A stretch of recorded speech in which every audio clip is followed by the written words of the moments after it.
Shekhar here. I'm so grateful to the IRF that we get this opportunity to ask you some questions. And for the first time, I've seen you, and I'm glad that I can ask you a simple question. I am a businessman, and one of my, or rather, my only hobby is studying religions. So, one of them, obviously, being the Quran. So, my question is fairly simple. I really liked what you spoke about Aisha. That was a very wonderful thing that you said. So my question is fairly simple. I'll make it very small. But I really hope that I have the opportunity to cross-question you after you answer me on your answer. Thank you. So we see in Muslim, book number 4, number 2127, wherein it says, a part of it that is, he struck me, Aisha, on the chest, which caused me pain. Further down, if you look at Mishkat al-Masabi, volume 2, page number 690, repeated again in Muslim book number 9, number 3506, a part of it, I'll just get to the point, wherein Umar is trying to say to the Prophet, or rather trying to make him laugh, he says, Messenger of God, I wish you had seen the daughter of Kharija, where she asked me for extra money, and I got up and slapped her on the neck. God's messenger laughed and said, they are around me, as you see, asking for extra money. Abu Bakr then got up, went to Aisha and slapped her on the neck, and Umar did the same to Hafsa.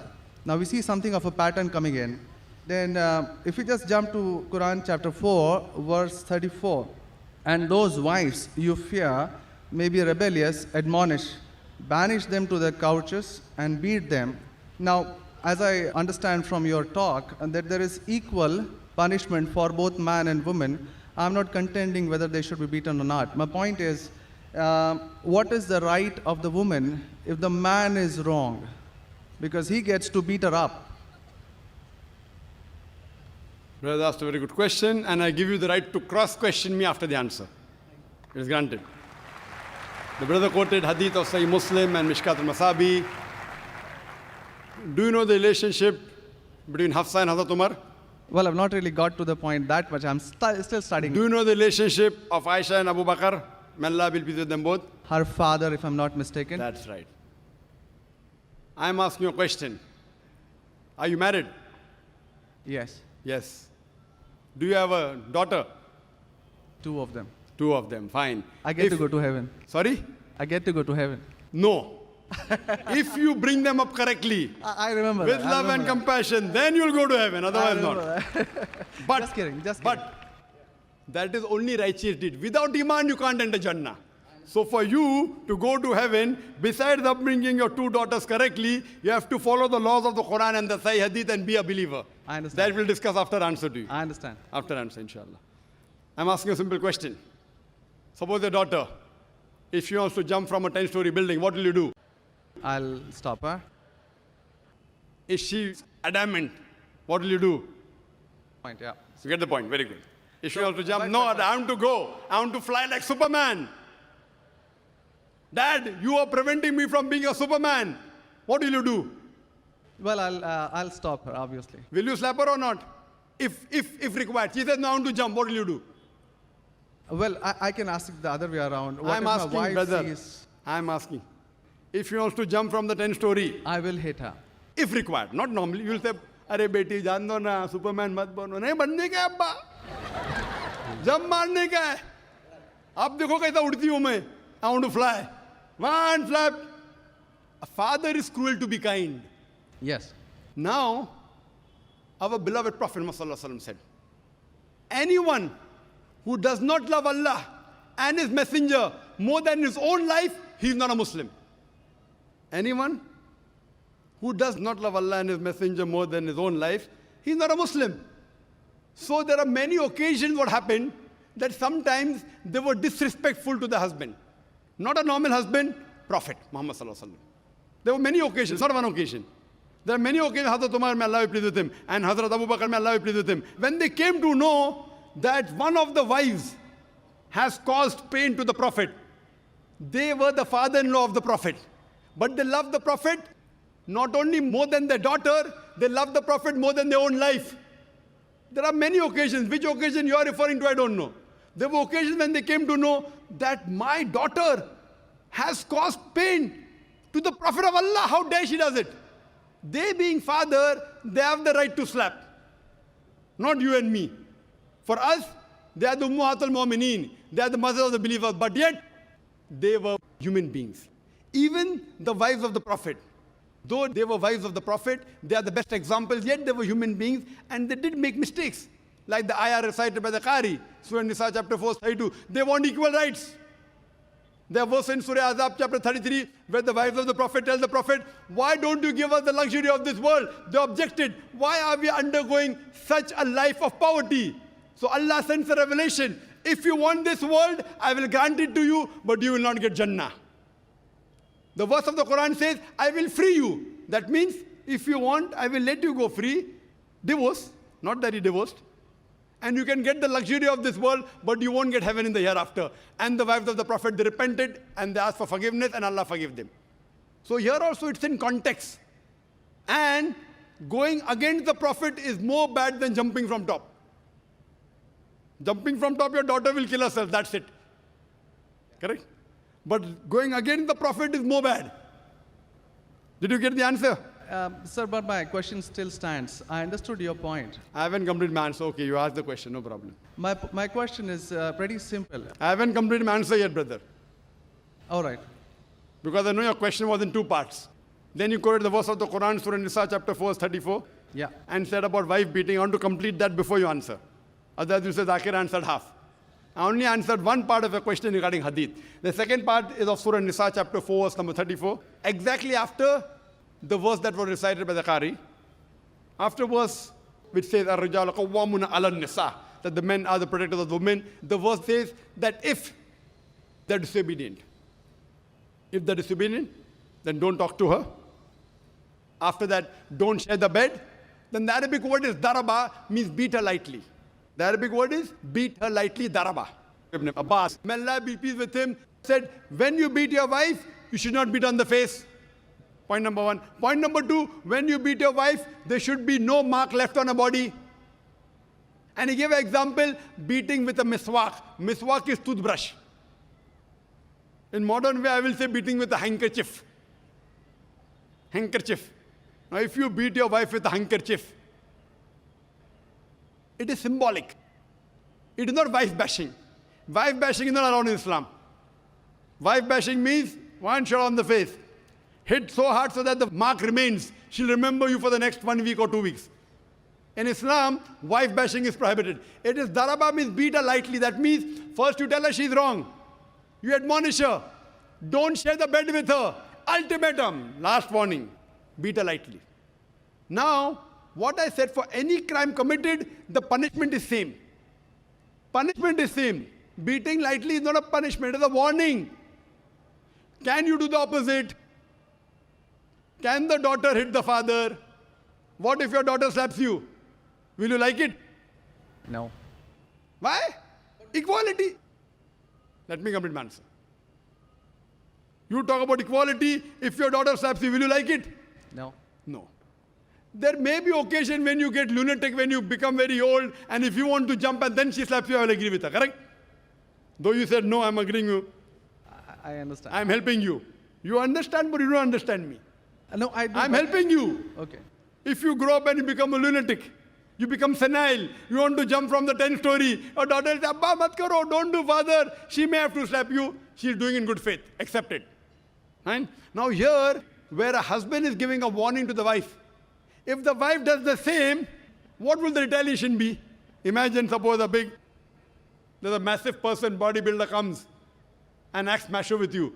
If a small man comes, maybe you'll hit him. A macho person, Arnold Schwarzenegger, comes and tells you something. Will you hit him? Will you hit him? No. Though you may have a lot of guts, but Arnold Schwarzenegger, no. Why? Similarly, since Allah says in the previous verse, man has been given more strength than the woman. So a physical warning, a symbolic warning, a man can give to a woman can't give to a man. A woman can't. There are other things. There are other things she can do.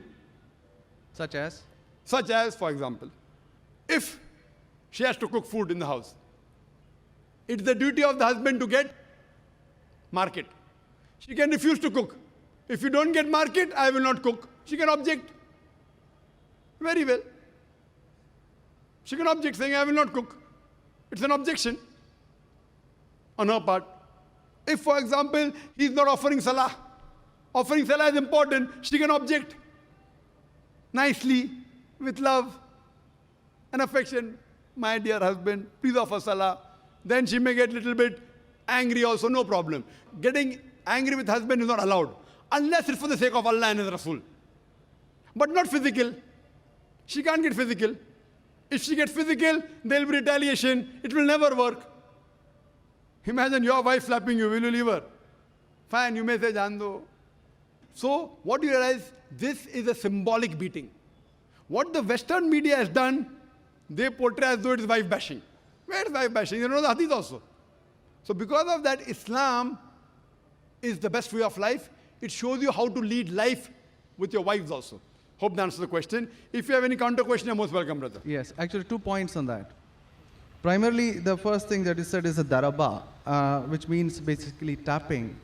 And as I understand from the Hans Word Dictionary, it comes from the word idrib. And now, if you look at it, the Arabic word is used in 2 ways. One, to strike up a poem, the word idrib, from which the word darwa is taken out.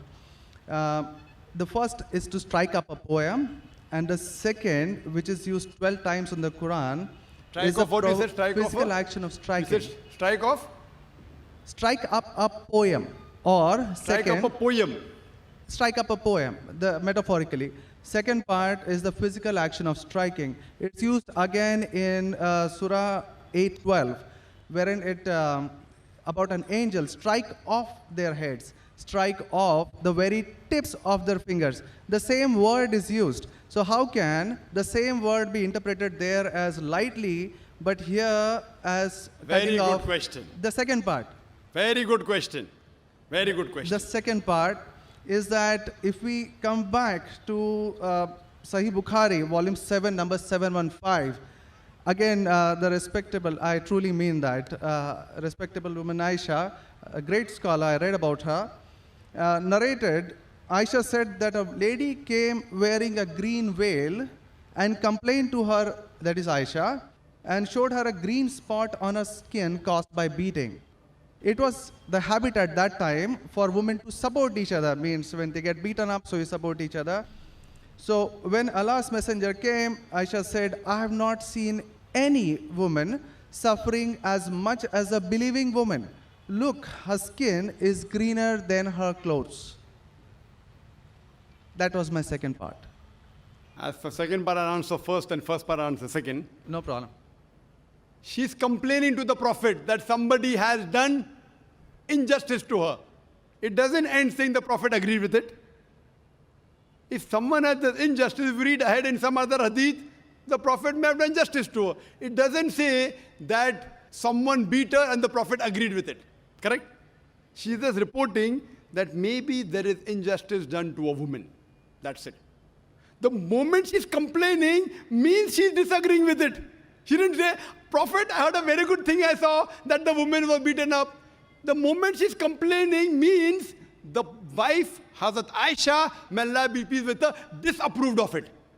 So the lesson we get from this is, no one should beat the woman such a way that she becomes green. But sir, see, the exact statement she makes is that I have not seen any woman, that's Aisha herself, it's not my interpretation, I have not seen any woman suffering as much as the believing woman. So we see at the time of Muhammad that women were really in very, very bad shape, even though... You know there are hadith is saying, I have not seen a person, a believing person like Hazrat Bilal suffering. What was he suffering from? His master tortured him and said, don't say there's one God and I will leave you. Hazrat Bilal, may Allah be pleased with him, on that death stone, he's agreed to die. He will say, I will not denounce Allah. I will keep on saying, La ilaha illallah Muhammad Rasulullah. There's no God but Allah and Prophet Muhammad is a messenger. He's taking the pain.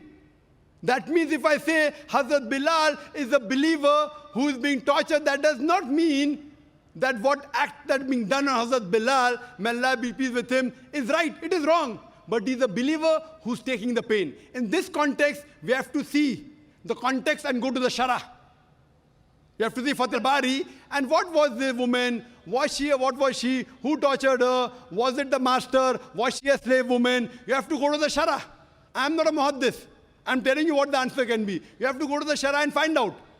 Why was she? Who hit her? Who beat her? Did the husband do? Was the husband a believer? There are 10,000 reasons. But Just sir, because- excuse me, in Mishkat al-Masabi, Brother Shekhar, volume 2. Brother Shekhar, Yes. what I would like you to do, there are so many people waiting at all the mics.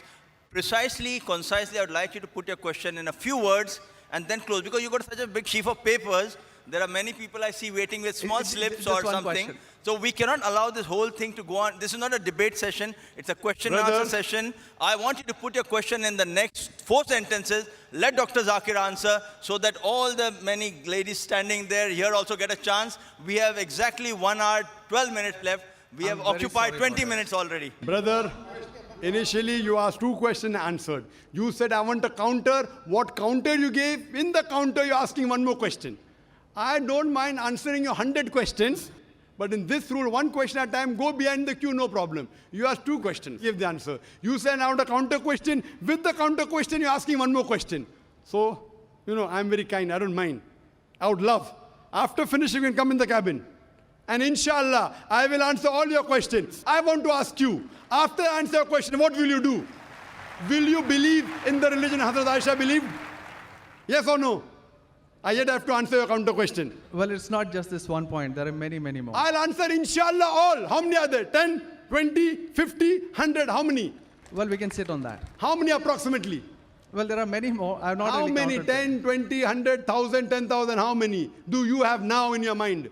Well, I do have. How many? 10, 20, 30? How many? Yeah, probably quite a few. Maybe, Quite a few is how much? 5 or 10? Approximately. I don't know, maybe 100 questions. 100 questions you have? Brother, after this session is over, we sit together. Okay?